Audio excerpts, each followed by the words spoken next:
নমস্কার বন্ধুরা, চলে এসেছি আবার একটা নতুন রেসিপি নিয়ে। দেখতেই পাচ্ছেন মটরের ডাল ভিজিয়ে রাখা হয়েছে। আমরা মিক্সারে আদা, কাঁচা লঙ্কা এবং জিরে একটু জল দিয়ে সুন্দর করে পেস্ট করে নেওয়া হলো। পেস্ট করে নেওয়ার পরে যে মটরের ডালটা ভেজানো ছিল সেইটা আমরা মিক্সারে দিয়ে সুন্দর করে পেস্ট করে নিলাম, সঙ্গে কাঁচা লঙ্কা দিয়ে। তারপরে পেস্টটা হয়ে যাওয়ার পরে নুন হলুদ দিয়ে ভালো করে আমরা সেটা ফাটিয়ে নিলাম। নেওয়ার পরে কড়াতে তেল দিলাম। তেল গরম হয়ে যাওয়ার পরে আমরা চামচে করে বড়া তৈরি করার জন্য দিয়ে দিলাম। দেখতেই পাচ্ছেন সুন্দর সুন্দর লাল লাল বড়া হয়ে যাওয়ার পরে আমরা সেটা নামিয়ে নিলাম। নামিয়ে নেওয়ার পরে আমরা কড়াই আবার তেল দিলাম, এই জিরে ফোড়ন দিলাম, তেজপাতা দিলাম। দেওয়ার পরে আলু কেটে রাখা ছিল সেটা দিয়ে দিলাম। এবার আলুটা সুন্দর করে ভাজার সময় একটু নুন, একটু পরিমাণ মতো হলুদ আর স্বাদ মতো চিনি দেওয়া হলো। চিনি নিরামিষ তরকারিতে দিলে তরকারি টেস্ট হয়।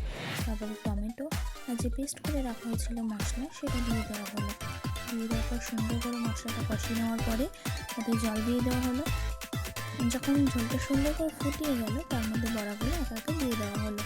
তারপরে কিছুক্ষণ রেখে আমরা নামিয়ে নিলাম। দেখতে পাচ্ছেন কত সুন্দর হয়েছে রঙটা।